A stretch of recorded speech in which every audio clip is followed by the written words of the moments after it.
thing that really drives me is the emotion that people put into the play. Like, everyone's so emotional about the game, they care so much, and even though we can joke around and have fun, even when we lose or when we win, there's so much emotion involved, and people have so much passion, they show it in the team, and that's something that I really want to drive forwards with the team and just put it into the game and just put it into our playstyle.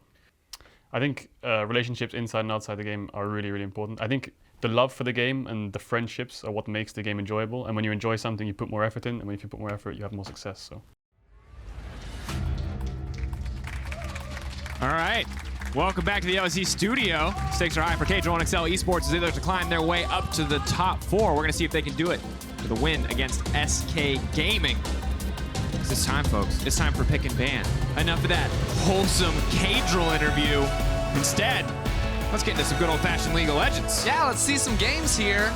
Excel and SK both sort of towards the bottom end, but we have some high hopes for some of the players on these teams. So this is going to be a good proving ground for a lot of these players to come into week 4 on a high. New patch means new champs, means new look for a lot of these squads. Absolutely does. Now we're seeing the Pantheon banned out of respect for Mickey. Love to see it. The Gragas and the J4 banned away. Now Caedrel talked about liking both of these champions so much, and yet I see Excel ban them all the time. So we're going to have to see what their priority is going to be. Syndra and the Aphelios, the final bans, of course, for SK. Well, right now I'm looking at the Elise over for the side of Excel, primarily because with Gragas banned away, there's not a lot of great other AP junglers, and we know Mickey loves to play a lot of these physical damage mid laners. So we've seen Caedrel do the Talia in the past as another AP option. The Rumble that Expect hovered is a favorite for him as well, but I mean, this is a big surprise. All right, currently Yuumi has yet to win a game this split in the LEC. Okay. It's been played once before. It was not a good look. Gonna have to see if there's a higher ceiling on this champion and what it can get done and how SK Gaming want to respond. I'm gonna guess that's not what I would guess. I was gonna guess blind pick Ornn for Sacre because he's done it 5 times, but potentially it's going to be the Sett now for Sacre. Big difference in terms of relative champ. Yeah, I mean, regardless of where this goes, this will be the first Sett game for the entirety of SK Gaming. I mean, you're sort of joking about Sacre's Ornn. He's played Ornn 5 out of the 6 games, so if this is for him up in the top lane, that would be a pretty big departure. Now, locking in the Misfortune alongside it, we're already seeing a lot of AoE, a lot of area of effect damage for those big sort of wombo combos. Misfortune was, nerfed a bit on this patch, lost some attack speed, so it means that there's more emphasis on her landing big ultimates right inside of a team fight, because her just cutting down a frontliner shouldn't be quite as powerful as it was on previous patches. And now we have the Ezreal once again after an underwhelming performance in Game 1. Excel want to try their hands on it here in Game 2. The Ezreal Yuumi lane, of course, one of those lanes that in theory is very powerful, but obviously very hard to get the maximum value out of. We'll see what Patrik and Tori can do with it. This is the Aatrox Yuumi I was talking about in last game's draft. I was like, Aatrox plus Yuumi is a super, super powerful combination when she can just attach to a frontliner with that built-in healing with some mobility too. Just means it's going to be much easier to stay alive and actually reach the back line of someone like the Misfortune here. So I think already I'm seeing more thought put into this Yuumi pick than maybe we saw in the last game. And now the Karthus, our second Karthus, it looks like the meta has shifted a lot more than I expected. Look, Drakos in just 1 game and 1/2 of a draft, I have learned so much about how scrims have gone down this week. Champions that have done well, Ezreal, Yuumi, Karthus. Champions that have not done well, everything else. Yeah, clearly Senna not doing well, but Aphelios with a ban in this game and a first pick in the last one, still very high on the priority list. Now, if we're actually looking at the overall compositions from these two teams, again, the Excel comp looks a lot like that Mad Lions comp, where it's a lot about this Ezreal's mobility, taking slow fights, playing around these skill shots, whereas SK Gaming, much like OG in Game 1, tons of area of effect damage and zone control too that can be really frustrating for an Ezreal to play into. And I like that we're seeing the Olaf now banned away. Would definitely be very frustrating for them to try to set up any kind of team fight with a Karthus MF against a champion that can just ignore you and run straight into melee range. Also, paired with a Yuumi, as we've seen in other leagues, can be just about impossible to kill. Yeah, I wonder if we could get like an Ornn or something like that from SK still. If we just see like each team taking half of the previous game's draft and just swapping them across the sides. Yeah, because I mean, Ornn's a fine matchup into the Aatrox, right? And Sett could still go into the mid lane here. So we expect SK to go for a support pick right now. Could be that Leona that pairs very nicely alongside the Misfortune. So just keep piling those circles on top of each other right here and build yourself good comp. And now they can save that last pick because they already have a lot of physical damage. They already have a lot of magic damage. Now it's about rounding out that composition, and I honestly think an Ornn would slot in super, super well to add into that long-range initiation, to set up for the Misfortune, to allow Sett to get in range as well. Like, that would put this comp into a very, very nice. And honestly, I loved watching Ornn into the Ezreal. Just a beefy front line against that Ezreal makes it feel impossible to get anything done. Good call on the Leona. Does get locked in here from the side of SK Gaming. Excel taking their time debating on this Azir pick. Obviously, a lot of strong scaling potential in that champion. But instead, it is going to be the Zoe now locked in. Not a lot of innate synergy with the Yuumi, but can be really strong in terms of setting up picks and denying a lot of the combo potential of this enemy lineup. Yeah, that's the thing. Caedrel now probably goes, I mean, he probably goes for a physical damage jungler, but you don't want something that necessarily has to hard commit. You want something with a little bit of an out option here as well, because, oh, no, I actually really like this. I think Sejuani is a good pick here. Here we go. Obviously buffed in the most recent patch. A little bit extra early attack speed will make the jungle clear better. On top of that, pairing it with an Aatrox means we have that infamous melee combo. Can it quickly stun lock the opposition? Yeah, because I was originally thinking like Caedrel goes like for the Talia or something, right? But with a Zoe in mid lane, that doesn't make a whole lot of sense. Now, Sejuani's early clear was buffed on this patch. Her passive gets a little bit less effectiveness as it will now get broken on jungle camps. So means that her potential to like skirmish in the river after like taking a camp or something means she will be more vulnerable here.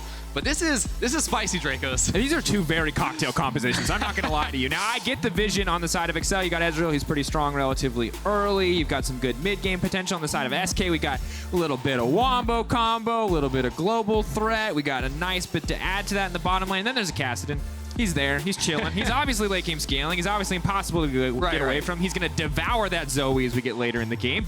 But still, this is going to be so hard to pull off, I feel like. Yeah, it's going to be a really interesting situation here because with the Kassadin in mid lane, you don't really get a ton of priority coming out of that middle lane. Now, Caedrel on the Sejuani means he can't invade quite as much as he would have liked to. Karthus should be able to sort of, you know, poke her out in any sort of 1v1. Karthus will have the upper hand. So it feels like there's like a mid laner on Excel's side that wants to get aggressive next to a jungler that maybe doesn't quite necessarily. Although post level 6, you'd like to gank that lane, but then Kassadin has Riftwalk. So there's a lot of different pieces here, Drakos. There's a lot we're going to have to digest once we get into this game, but the sort of cliff notes here is that Excel have a comp built around mobility, built around poke, built around taking slow fights around their skill shots, whereas SK, it's all about big AoEs and then unlocking Kassadin at level 11 and 16. Remember, big stakes for both of these teams. For Excel, it's a matter of moving up, starting to contest teams like Mad Lions, who just lost in the previous game, starting to move towards the top of the table. On the opposite side for SK, it's honestly about getting out of the bottom of the barrel, the Vitalities of the world, the Schalkes of the world who are still struggling to find a win, and SK who have, you know, it's also, I think, been a similar struggle for this team. I think they've been spared the scorn of the community because they have found a win, but definitely need to show us more in this game and the matches to come.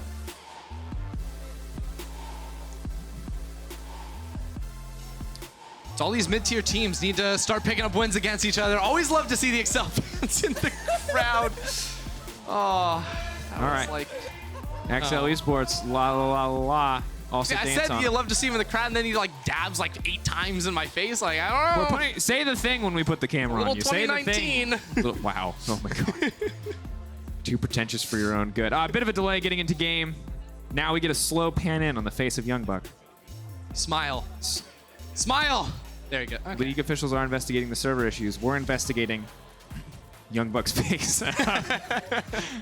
We have different priorities, Drakos. Okay. So like, I do want to talk a little bit about this draft. So you talked about mid lane, obviously. So Caedrel not necessarily can't really do anything, even if Mickey does have lane priority, just because of how strong Trick can be. Right. But top lane's really where I want to focus because it has 2 big hit points. I feel like Expect has been relatively strong for this team overall, and I think Sacre, I don't know if he's been weak or if he's just been stuck on Ornn duty. And I think that's something we have to figure out in this game when he has more of an opportunity to show off. Yeah, because Sacre this year has just been really weird to me because when I remember this guy, it came from like EU Masters in spring last year where he was always playing these range top lanes. Cannons, he was the karmas. And he dominated every lane. Yes. He averaged like plus like 25 CS at 15. I'm just like, that's insane.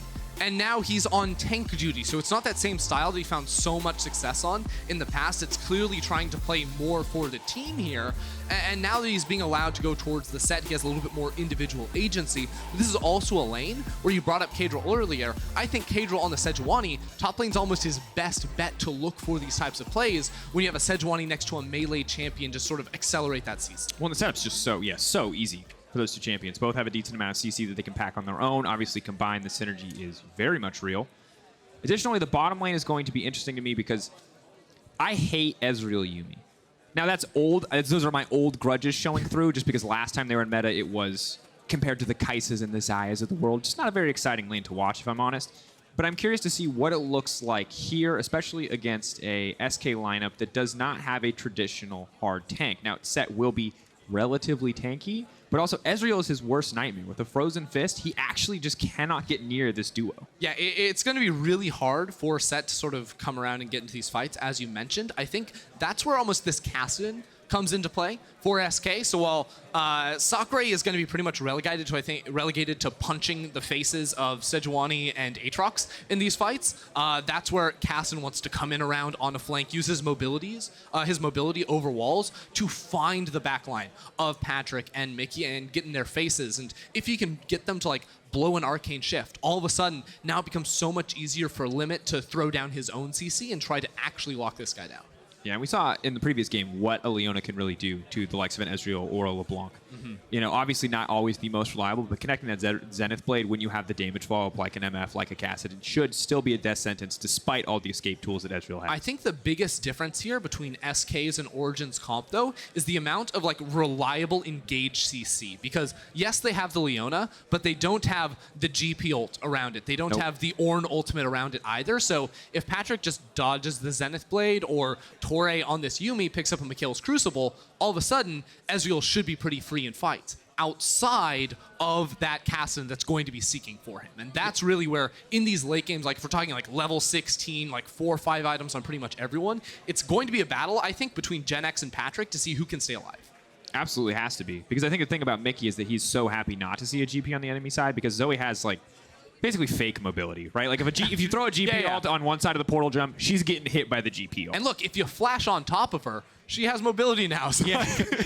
Which Kassadin doesn't really need to do is the good news. GP probably wouldn't have needed to do it either, but have to see what Mickey also can do here because he has been a lot on these melee champions, a lot of the more, let's say, unconventional picks like the Pantheon. That's why you see a band away here. So I'm curious what he looks like on a more traditional mage in this matchup.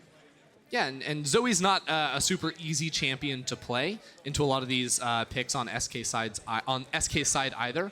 Rather, where, you know, if you miss a bubble, you're out of the fight for 11 seconds, almost effectively, when you can't walk forward or you get punched in the face by a Karthus or, you know, Jenax jumping on you with this Kassadin. So for him, it is going to be about trying to unlock in this mid-game, look for good bubbles, setups alongside the Sejuani. That's where Excel's sort of long-range initiation does come from, as well as a flank by the Aatrox with the Yuumi potentially even does give you these options. The big difference there is going to be that Excel lack a lot of consistent DPS the later we get into the game, whereas Trick's Karthus is only going to continue to ramp up even higher right next to Kassadin too. Yeah, and it's always, I just feel like it's such a huge question about execution when we look at late game DPS because it's mostly not there, but like we've all seen the Aatrox highlight reels. The Darkened Blade just does not have a cooldown when you get late enough in the game.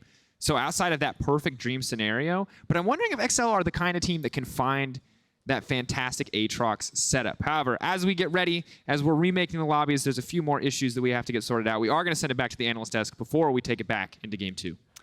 Thanks, guys. Yeah, exactly. Let's turn a negative into a positive and have an extra opportunity to provide some additional insight and thoughts. Now the draft is all locked in. Before we do jump into this game, Vedi and Frosk hanging out. You kind of going to echo some of the similar sentiments? You leaning towards the left-hand side of the screen on that draft? Yeah, I definitely think that the casters have really covered it. The one thing that I wanted to immediately jump on that we were talking about backstage, because Medic brought up the good point, he's like, by the priority pick of the Yuumi, they could be trying to force the enemy team to respond with Soraka, because giving away Yuumi and Soraka double heals seems scary, and I just felt immediately that SK don't play Soraka, or they're not comfortable playing Soraka, because they also banned it in second phase, and I think it's just a really good tell of there are certain teams that don't have the necessary flexibility in draft, and time again with SK, I'm starting to see some of those holes, especially on high priority champions. The fact that SK themselves banned it when they had the opportunity to grab something, I think is a big red flag to keep track of as we go further in the split. I'm just happy that we see Sacre on a couple more champions that aren't Ornn for a change. The dude has played so many Ornn games. The number one thing he hears this split, Ornn's a good pick here. What I think is quite interesting, I didn't get to listen in depth to what the cast was saying. I noticed that they talked about a strong mid game from XL, and they talked about the scaling advantage from SK. One of the things I've been thinking a lot of recently when it comes to drafts is when it comes to scaling, you've got to be thinking about, even though a champion might have good late game damage, how does it look in the context of the game, right? And when we think about XL's comp, a lot of their late game damage comes from poke. And so you think about, okay, how easy is it for SK's comp to actually get on top of the poke? So you then contrast it to things like Leona. Well, okay, Leona maybe not the most reliable way of getting on top, but still a pretty solid engage.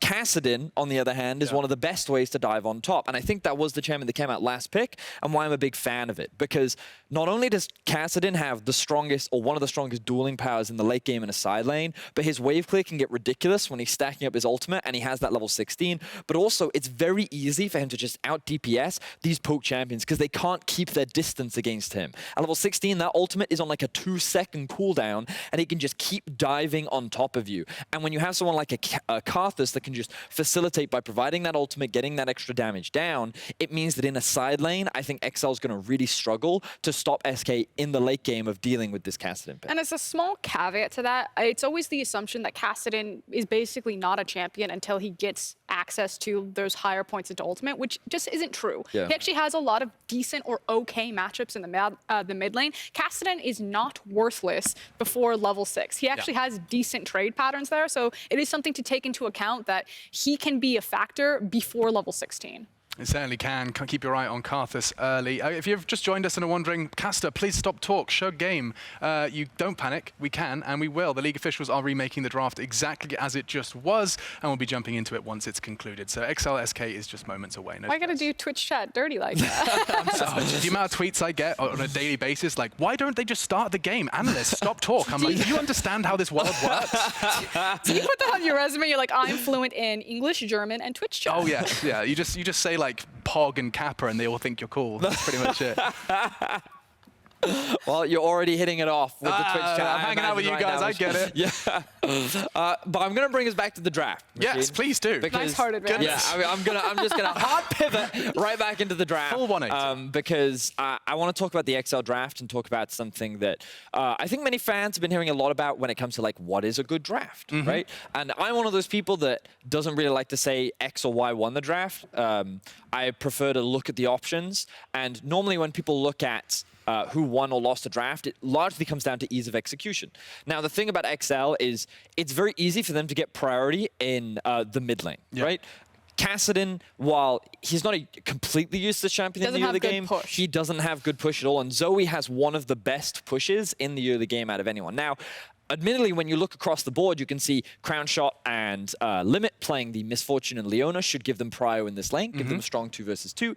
And the Sett, also known for actually having a very strong laning phase. Even after the nerfs that he's had on this patch, he can actually push and get easy priority against a champion like an Aatrox. And we've been hearing a lot about that from many of our pros recently. So a lot of this game for XL in the early game falls on the shoulders of Mickey and Caedrel being able to work together. They've got to use their mid prio in order to advance and pressure these other side lanes. And use the long range of Zoe to set up for traps, look for dives, and see if they can find any opportunities, because if they don't relieve this pressure, SK is going to be able to transition into the late game in a pretty healthy state. And just to quickly return to some of the points I was learning all about, the patch 10.3 and the changes. Something worth observing is that a lot of the changes are going to be visible in this game. We get to see more from the change Sedge on Caedrel, but also getting to see Sett and how that shapes up. Also the jungle changes, we get to see more from that Karthus. We're getting to see a lot of the things we talked about earlier on in that ready check, and getting to see how they play out in FLICKR. Particularly the Yuumi, which is, I was actually very surprised how high valued Yuumi was in this game and the last one. Kind of going back to Vedius' point, though, about like execution and specifically looking at XL's draft. XL are a team that aren't as dependent on monster objectives or winning 5v5 team fights to move the chains or kind of accelerate the pace of the game. I kind of think of that as a rather basic way to play League of Legends that a lot of our bottom teams are reliant on. Although, are we in? It looks like I'm seeing fist bumps, I'm seeing talking. Okay, I'll cut it. It's time to cut this one short, and we're going to jump back into the action and get this game underway.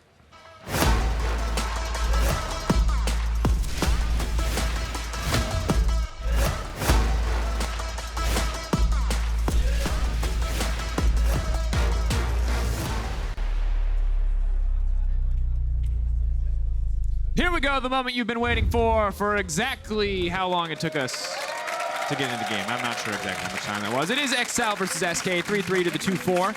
Potential for SK to tie up, potential for XL to tie up. Mad Lions, another competition. XL Esports. La la la la la. I gotta be honest, I was skeptical last year when it kicked off, but it is growing on me, XL. Just getting better and better. Here's the thing, Ender. What's the thing? We've talked about the draft so much. We talked about it. The analyst deck talked about it. We talked about it, and I want to talk about it again. I'm just kidding. I want to talk a little bit about the top lane matchup. This one is a really interesting one for me because Sacre, as mentioned on the desk, is a guy that we haven't really seen outside of Ornn. 6 games, 5 of them on Ornn, 3 isolated deaths, not great. But I'm wondering, Ender, if you believe that this is the chance for him to turn this around, to show us a new side of Sacre. I think there's opportunity here, but it's going to be difficult because when I look at how Excel want to play, especially this early game, like I think Caedrel might get involved around top lane early on when you consider like having a Sejuani on your team you want to gank for these melee lanes. So it'll be up to Sacre to sort of flex a new muscle here on this set. And he's already doing something interesting in his rune choice in particular. He's going for the Aftershock. This is something we saw a little bit on 10.2, but on the new patch, of course, he's going to proc that with his E at level 1, whereas prior you would take W at level 1, but that lost a lot of the cooldown on it. Oh boy. Patrik taking a ton of damage here. Crownshot stepping forward. Huge overstep from the Excel bottom lane. Apparently the players were not happy with the direction we were taking this commentary because they want to make it about the bottom side. Like, forget that. Put me in the bot side. Level 1, so good. And obviously, Ezreal level 1, relatively strong. Yuumi levels anything before her first item, relatively weak. Also, Patrik has cleanse here, so even though they do lose the heal... Gonna lock up the Yuumi. Stun is there. Good bit of damage onto Torre, but fantastic reaction speed coming out from the side of Patrik. Yep, so Patrik still has that cleanse, by the way. He doesn't have the flash anymore, though. So, should be worried. But now with the E, should be able to dodge away from any sort of initiation from Limit. Of course, if Limit does connect with the Zenith Blade, he should be able to follow Ezreal through the Arcane Shift. But going back towards the Aftershock in the top lane, because I do think it's interesting, especially on one of these newer champions, sort of digest that, especially in the matchup versus Aatrox. Watch when he times his E, you know, his CC that will pull in Aatrox, because he should be using that around the time that Aatrox sets up for his 3rd cast on Q. That's the highest damage Q that Aatrox will be able to pump out, and it also means that Expect should be basically melee range of him. So that's going to be the object there, and then of course having Aftershock when you get into the team fights later on is also going to be really high value, especially if you pick up like the beefy Sejuani and then teleport yourself into the middle of the enemy team. You're going to want those extra resistance. And I like that they don't really have a true tank, but this is making Sett more of a true tank for this composition, which may want that beefy front line, especially to deal with, as we mentioned, a champion like Ezreal. You know, obviously Trick being spotted out in the jungle by Expect with that extra additional lane priority is going to be a bit rough for SK early on, but Trick happy to farm anyway. Yeah, I think Caedrel might actually run into some problems because he was pathing to go for the double Scuttlecraft, but the bot lane of SK is already here. Lockup is there. Crownshot walking in. Only level 2 though for Crownshot. Still level 4 for Caedrel.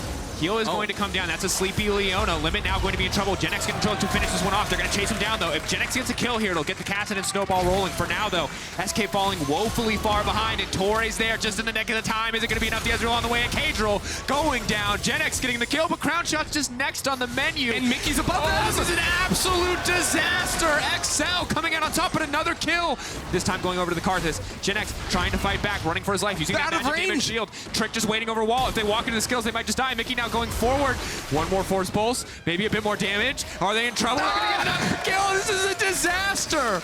Oh no! Trick just missed so many Qs over that wall. And he didn't have blue buff either, so he's gonna run out of mana completely there. That fight got crazy because at the start, you think SK, of course they have the advantage. Both of their, you know, their ADC and their support made the rotation towards mid lane, but Trick was a little bit behind them. So it was just sort of a 2v2 at the start, especially with this early level Kassadin in mid that can't offer too much. And we move in, and this is very difficult because you got a level 2 Crownshot and a level 2 Limit. Very big challenge. And Mickey has redemption for this fight as well, so that comes through his top lane. Hold that thought. Caedrel moving into the top side. The immediate flash out from Sacre is going to back off, however.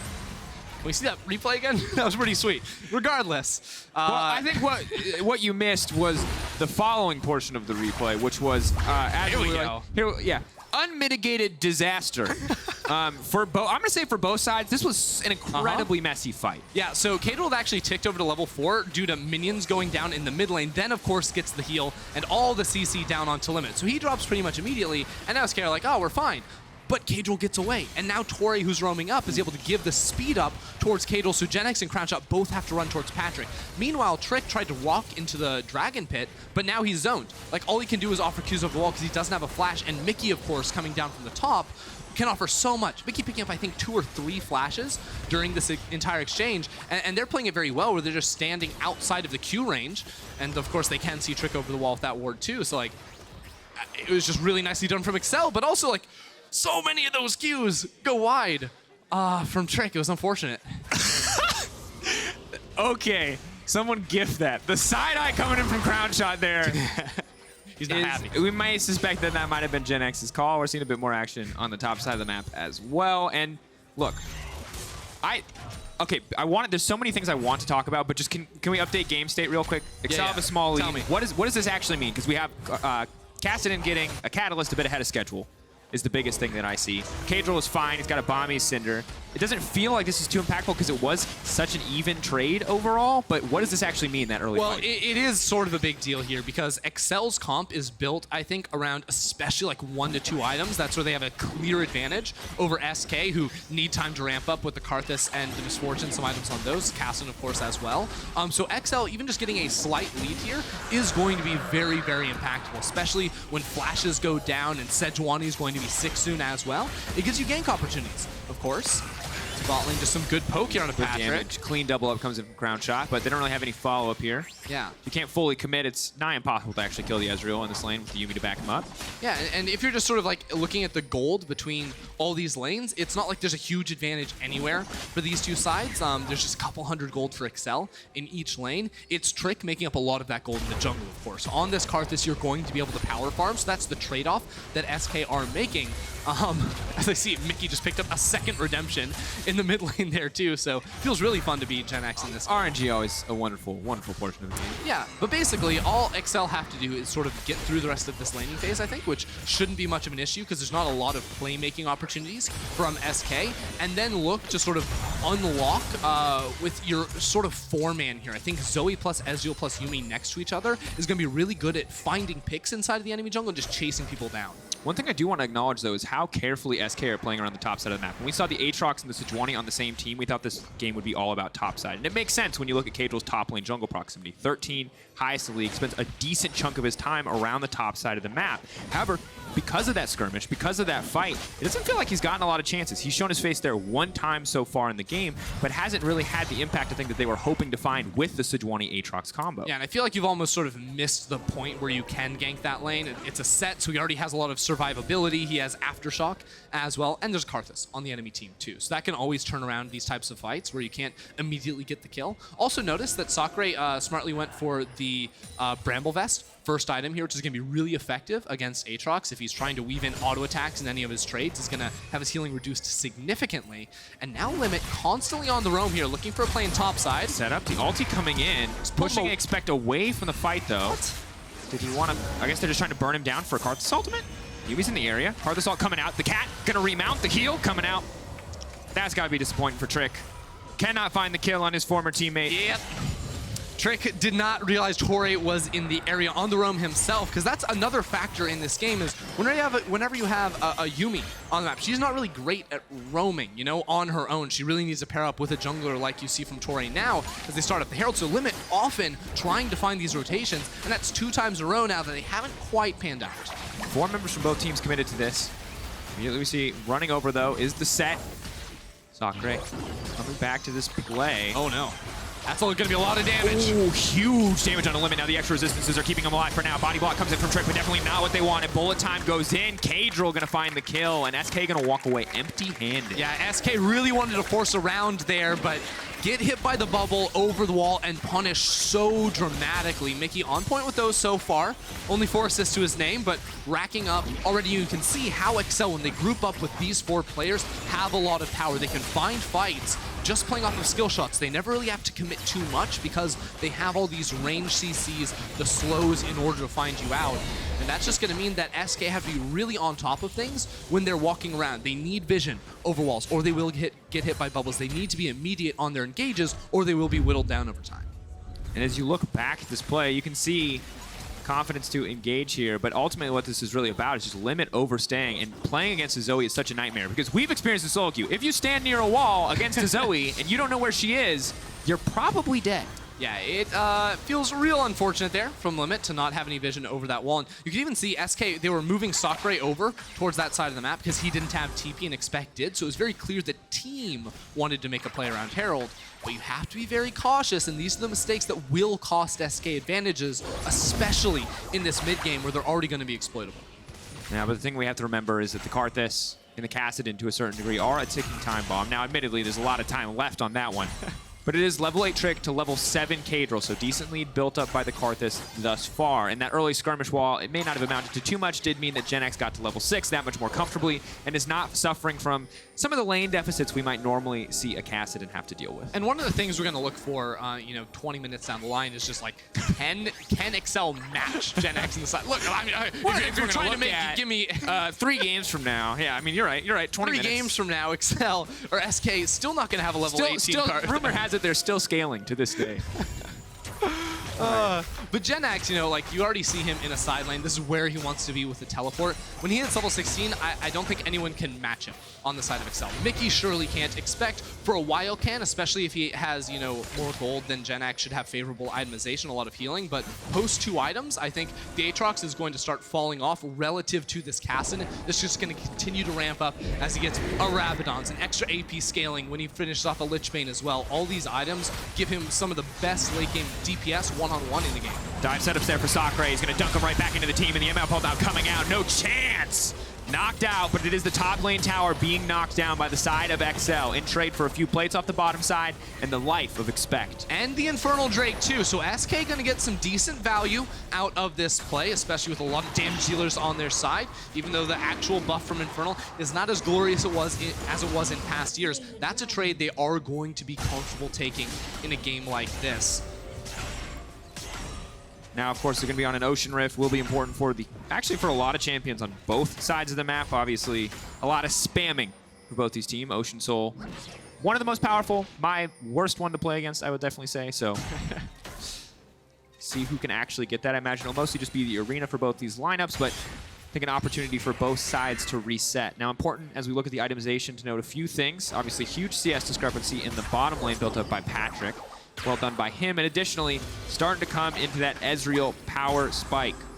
I said we say it every game last game, and that means I have to say it again this game. He's looking strong, and the Luden's Echo is on the way for Mickey as well, so this should be the point where XL, if they're going to take over the game, start to make things happen. Look, I actually didn't even notice this at the start of the game, but this isn't the lethal tempo Ezreal we were talking about in the last game that's sort of been dominating in solo queue. Instead, it is going to be press the attack Ezreal, which is something I feel like we don't see a ton of. Now, ever since Kleptomancy was lost, the primary rune choice for Ezreal has been in the precision tree. Before lethal tempo, you're seeing I saw a little bit of press the attack, but also Conqueror felt pretty decent on Ezreal too. It's a bug. He has lethal tempo. It's a bug in the overlay. I've just been told it's a bug in the overlay. Okay. Don't pick this in solo queue. It's lethal tempo all the way. I was trying to find You're like ready. You're like theory crafting. You're like extra damage from the Yuumi. Look, he autos, he Qs, he autos again. He's procced it. It's like electrocute, but not as great in some circumstances. And here's the thing.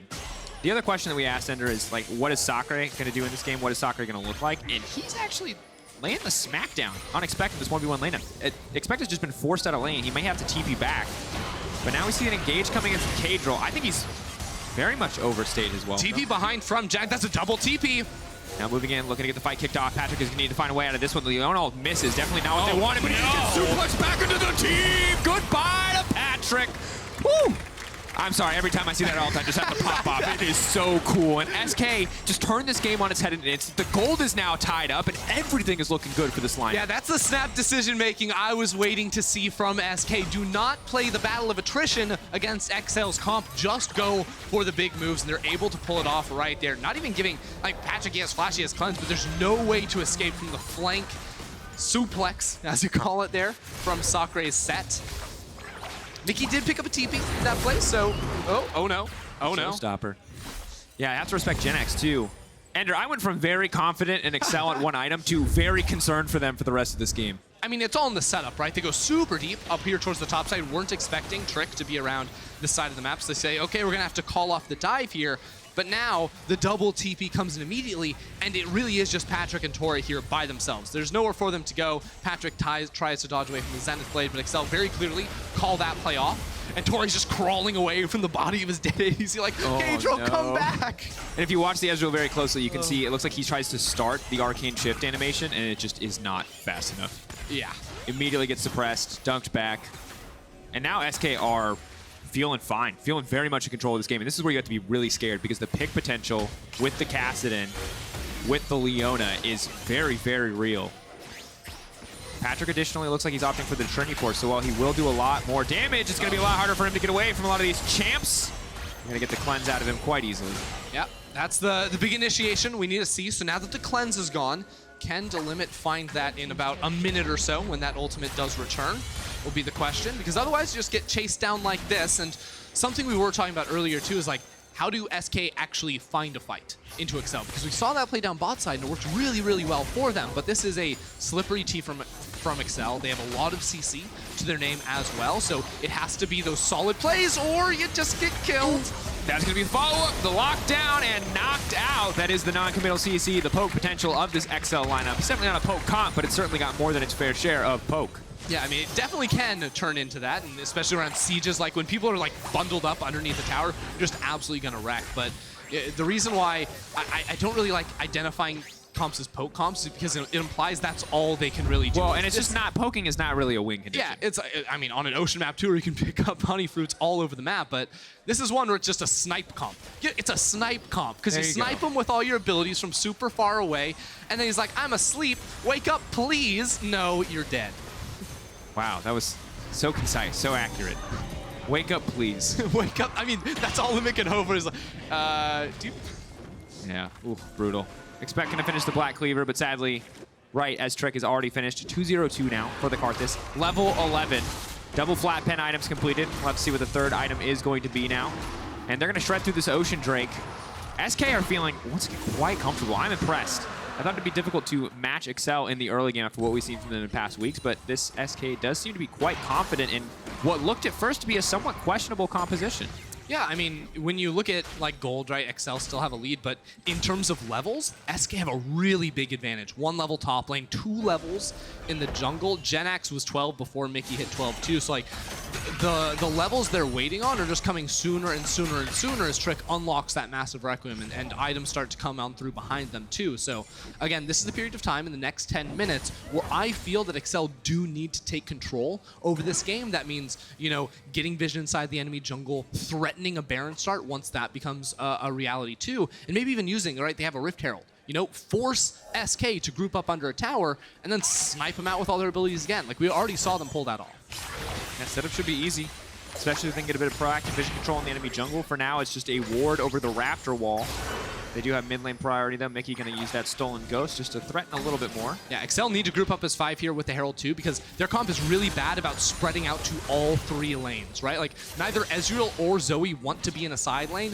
Yuumi is a good champion when she's sort of like grouped up in the mid, but she doesn't really want to like roam and look for these big initiations on side lanes unless you're like splitting the map straight up. So this is a situation where SK, if they can use wave clear ults, right? Like the bullet time from Misfortune to stall out a push, all of a sudden, Jenax and Sacre get the CS that they desperately want. I think the thing that we're seeing right now, 1, XL laying that vision down on the top side of the map that I love, but 2, them only having a single point of pressure in the mid lane means it was so easy for Crownshot to just bullet time the wave and deny the entire push.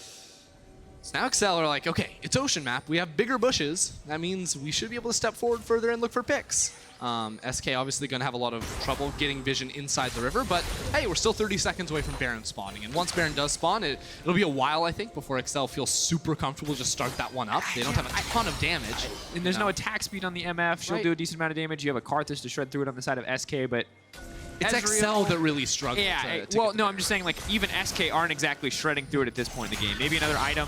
Look, SK are just like, we're going to sort of sit back for now. We're going to give ourselves some time, because eventually, like, SK could just straight up win this game without ever really forcing a fight, right? Like, they can just send Jenax into a side lane with a Karthus ult from above, too. He's like, you just can't 1v1 me. And once the Lich Bane comes through, like, that guy pushes real fast. Shot. Lots of damage going in. Patrik, though, slowed, immediately has to cleanse. And the thing is I just feel like what we've seen from this Ezreal so far is you just outscale it. You just sit, and you wait, and eventually, he's not that useful.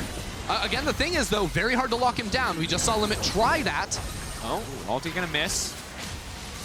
And it didn't work out, so this time it is the Herald going in towards mid. They can't get the tower, though, so SK should be able to step forward and clear that one away. Still the poke raining down. Yep. Oh, bot lane, big trade coming through from Sacre. Both flashes were blown.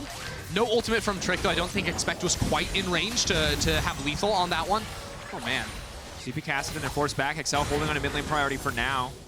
The poke may not have been the defining feature, but will allow them to continuously gain access to this tower. Mana bars are so low on Excel that they're like really sticking around to try and finish this one off, and lucky to find that one before SK could group up and find any kind of initiation. Without any wards behind Excel, like even having the double TP, like that's where SK would love to find a double TP flank once again, but they just haven't had control over any of the maps, so they're going to have to cede that tower, and now it becomes even more difficult for them to maintain vision in their own side of the map. The second Excel get back onto the map, it's going to be walk into that topside jungle, sweep everything away, and once again, SK are living in darkness.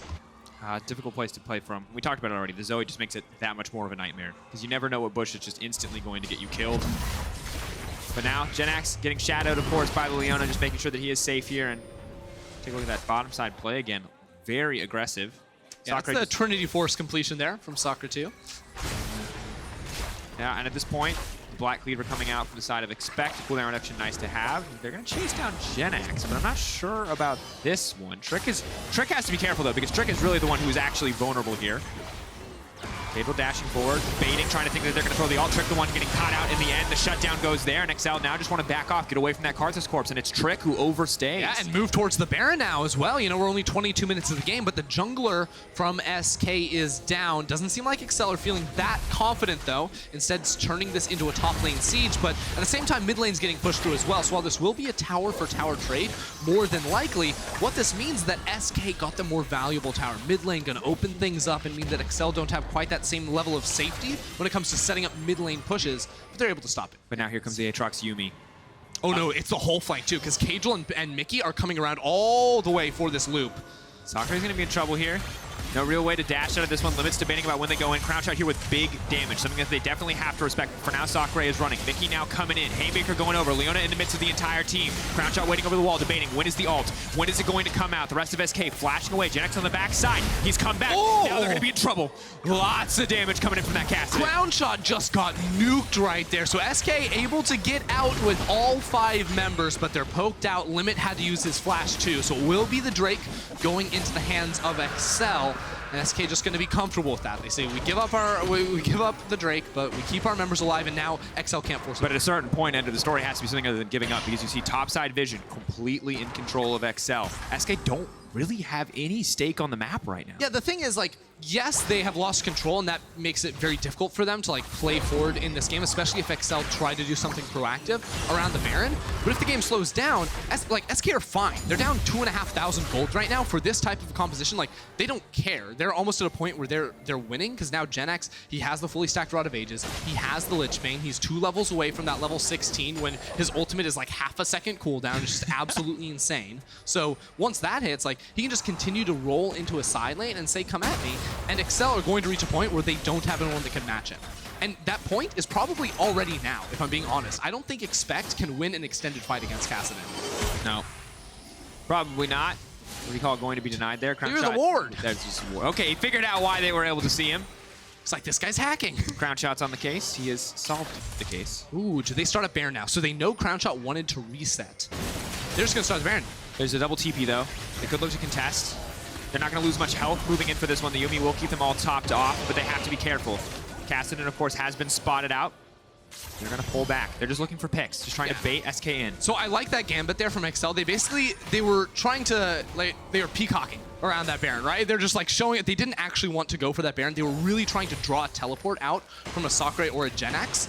Unfortunately, they couldn't get that. They weren't quite willing to commit more of the health bars to that objective. So it is Jenax going into side lane once again, and XL are in this awkward position where, well, Expect really wants to be with this team. He wants to be with it. He wants to have a Yuumi on top of him so he can get into these fights, but now XL are just, no, go into a side lane, clear out the waves, try to wave clear as best you can, because if Jenax can't hit towers, the split push win condition doesn't really activate for them. And XL, good to see that they're playing smart, good to see that they're limiting some of the options here for SK. Once again, the pressure is on them to make something happen. They weren't able to bait a teleport out. They do have perfect vision control. They will eventually just need to start this Baron. Wouldn't that be great? Or find a pick, right? And eventually, SK are going to have to, without any real information on the pit, walk into this jungle. For now, though, they're keeping their focus on mid lane priority, trying to get as much free vision, as much free control as possible via the minions. So one thing we've already seen, oh, Jenax has to be careful here. Oh, no.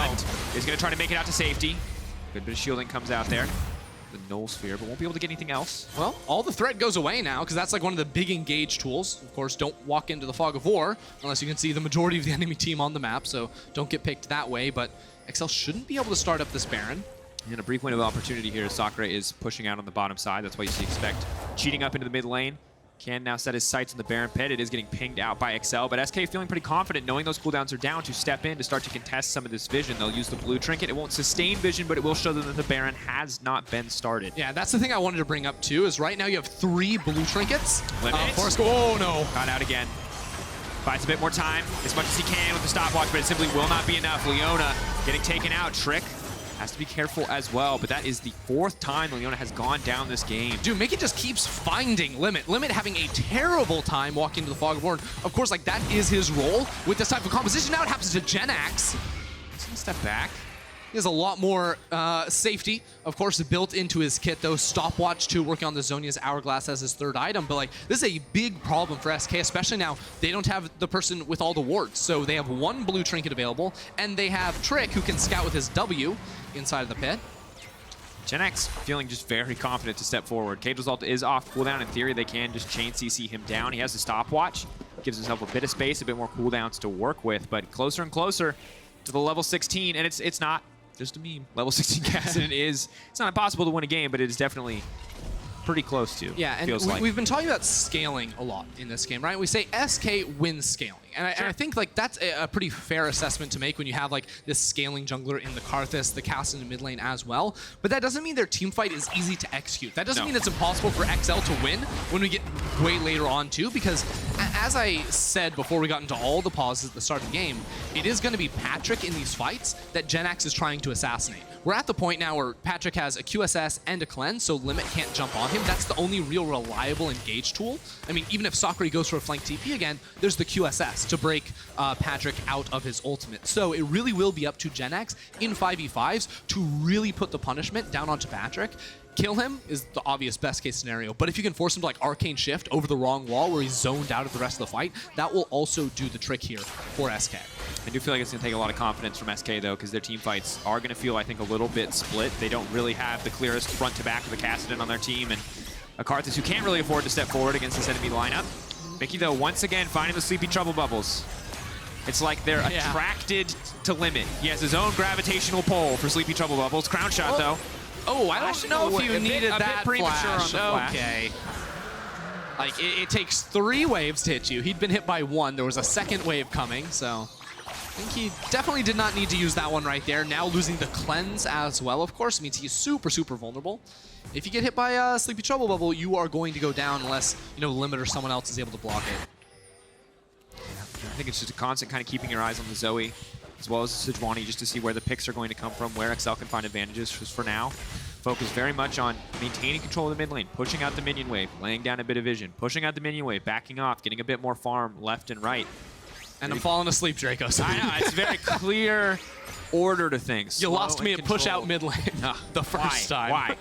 Fight there. That's what mid lane's for. So I've heard. No, XL. Ooh, double level 16s, by the way. Yeah, just happened. Thank you. Going to I said this like 30 minutes ago. Just going to a side flip. You did say it in 20 minutes, and we're like a minute away from that point. That's the thing. I love watching Kassadin work, but getting to the point where you get to watch Kassadin work is a bit of a slog. Not gonna lie. Look at this from XL, though. They're actually sneaking everyone pretty much into the spot lane, or at least the duo partners. Ooh, they have to be careful, though, because the Yuumi's on the way, and that's a fat finger on the ult? Wait, who ulted? Expect. Oh. Pulled back. His ulti is now gone. Jenax is stepping forward. Sacre is in the midst of the fight, too. He's going to dunk back. The Haymaker is going to try to buy a bit more time, get a bit more damage down, but nothing's going to happen there. I'm going to say well baited by Expect with the use of the ultimate there. Easy kill pickups for XL. The Sett not doing much of anything. Okay, I actually really think XL should move in towards Baron now. We've talked about some of the issues potentially with their comp, but right now they're so strong. 3 items in mid lane for Mickey with the Rabadon's finish. Blade of the Rune King for Patrik as well. So Baron cutting potential is going to be there. And now with Sacre gone, that's a major engage tool out of the fight for 27 seconds before he can TP in. This is the opportunity. Look for Zoe picks over the walls with bubbles, or just go over with Patrik. Patrik just getting incredibly aggressive right off the bat. Not going to take it. Not scared of Leona anymore. Justice for every AD carry who's ever been solo killed by that champion. Yeah, okay, but go back to the Baron, please. Like, you took your DPS to go kill Limit. That's good. Now zone away with 2 members in the pit. This is exactly the right setup for Excel. Make sure Trick does not get close. 8k health. Trick trying to walk forward, but this is the weakest. Jenax! Really gets the point. Jenax incredibly strong. Doesn't have enough time to push it. The hourglass, it will not come through. Excel find the fight that they were looking for. The level 16 Kassadin, simply not enough for SK, and that's going to be the Baron for Excel. Massive advantage for this team. Mickey just baiting in Jenax right there while the rest of his team smacks Trick down. They get the 2 strongest champions at this point in the game at the same time and easily secure themselves the Baron. They played it very cautiously around that objective, waiting for almost the perfect setup for it, but now that they have it, their comp is absolutely deadly. It's so hard for SK to initiate on them. It's so hard for SK to clear the waves outside of a bullet time, and it is so easy for Excel to just hit you with skill shots as the wave's coming through and just nuke you from a mile away. Yeah, because let's talk about it. Karthus' wave clear has to use delay waste. Decently long animation. Makes it very easy for Ezreal to land a Q, for Zoe to land a Sleepy Trouble Bubble. MF, if we see Crownshot trying to use the ulti in the same way to clear the waves, he's stunning himself and allowing every single piece of poke to land. And the bigger concern now, too, is that while Aatrox might not be the strongest member on this Excel lineup, expect with the Yuumi attached, can just force everybody off this tower. This is really nice from Excel, too. They timed the minion waves really nice. Okay, there's a TP in coming from Jenax. This is going to be the fight from SK. They want to fight before the siege. Back. That's a sleepy Leona. They're trying to get a bit more damage down on the Zoe. It's maybe enough time. Jenax now going in. Patrik versus Jenax is the fight that you need to watch. The rest of the fight inconsequential, but Jenax is forced back. Expect, sees him, smells blood in the water, and that's going to be an SK are getting dumped down the Requiem. What is it actually going to do? Absolutely nothing. It's a 1-for-2 trade in the end. Mickey goes down, but the health bars are just so low. Like, what? Excel, they're going to be able to walk into the base now. They're going to get 2 inhibitors easily. The question is, do they want to go for more? Because I agree, without any of the front line here from SK, their composition sucks. Like, Jenax has to 1v9. Yeah, Trick is just walking in and dying. What? He knows that he just has to clear the wave. He's just trying to get maximum value out of the Karthus passive, and Jenax just doesn't have the cooldowns. The Ezreal does too much damage. The Yuumi backing him up makes him unkillable. The trades are just not in his favor. Jenax, maybe, just maybe they can get something done, but it has to go now. Crownshot knocked up, Jenax going forward. Limit now walking in, but they're not going to get anything. It's so slow and controlled from the side of Excel, waiting for the healing to come in from the Yuumi before they push for more. Patrik shredding through his tower. This is a master class in Ezreal. Sidestep on the Zenith Blade. He's not even threatened. Ease back anyway. He's not concerned. Jenax, though, going in, trying to get something done, and here comes Sacre into the midst of the fight. Wants to dunk, expect back into the team, but it will not happen. Caedrel's ult comes up just in time, and that's going to be it. Excel finding the win. From 0 to 100 real quick, right? Yes. We were waiting for a long time for that play around the Baron. And once Excel reached that point of critical mass, they said 3 items on Mickey and Patrik. That is when we are unbeatable. And there was no way they were going to lose from that position. They played very well in those final fights to close it out and just make sure that SK could never jump on them. And look, we talk about Ezreal, and it's so easy to just not consider Ezreal a pick that scales well because it's so highly dependent on execution. Yeah. But what we saw there was damn fine execution from Patrik in those fights. He was unkillable. You pair it with Yuumi, and you see how much damage he does. It doesn't matter if it's level 16, level 18, level 136 on the Kassadin. Doesn't matter. He just absolutely obliterates. That was the duel we were waiting for, though, right? You know, we said, like, level 16 Kassadin, can he kill Patrik? That's probably going to decide the fight. Patrik said, I'm going to survive, gets away from him, and then they turn it around. So it was up to him to make sure he did not drop. And then, like, Patrik just does so much damage in those final moments. Yeah, and just a good look for Excel overall to remain controlled, to remain calm, even in the face of a composition that can be intimidating. Kassadin obviously very frustrating. If you misplay, if you overstep, but good vision control. Setting up for good picks and a good game and a good win from the side of Excel. Caedrel, Mickey, and Patrik are your choices for the key player of the game. At LEC on Twitter is the place. But, I don't know, man. It was honestly a fantastic team game from the side of Excel. I'm glad to see the Ezreal work. I'm not as scared of it being picked anymore. And honestly, when it does pop off, it looks very, very good. I think Ezreal's super good against like limited engage compositions. We saw there once he was able to outplay Limit and not get jumped on by him, like the early laning phase looked tough. But Patrik, after that level 1, was almost unreachable for Lemon. That was a big problem for SK in this game, just not able to finish it off. That's where Excel took the win. Absolutely not. Well, we'll soon hear from Caedrel before Machine and Friends look at how Vitality can fix their issues. We'll see you back here after the break.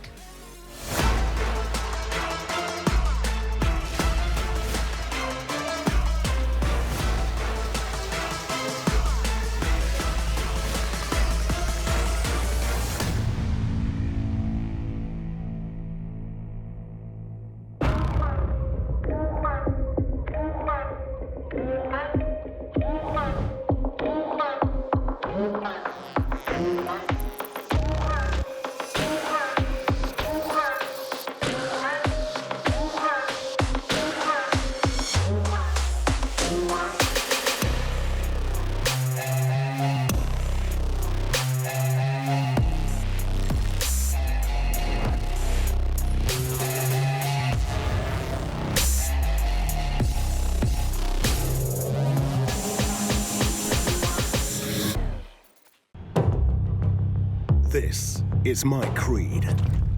The boots that make me faster. The items that make me stronger.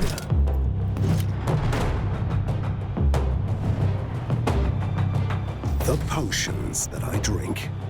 I get the best to be more powerful, so my champion rises to the top.